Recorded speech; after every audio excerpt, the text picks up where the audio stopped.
pár forintért megkéselnek. Végünk lesz, ha nem jön végre, ki nem minket kényszerít térdel. Oligarchák, bankok, multik, végső reményünk a jobbik.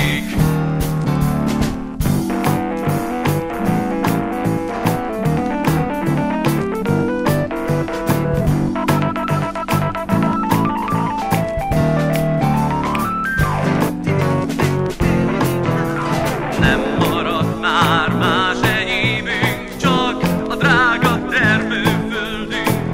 Bár Fidesz kell a mammon, traktort vezet majd Salamon.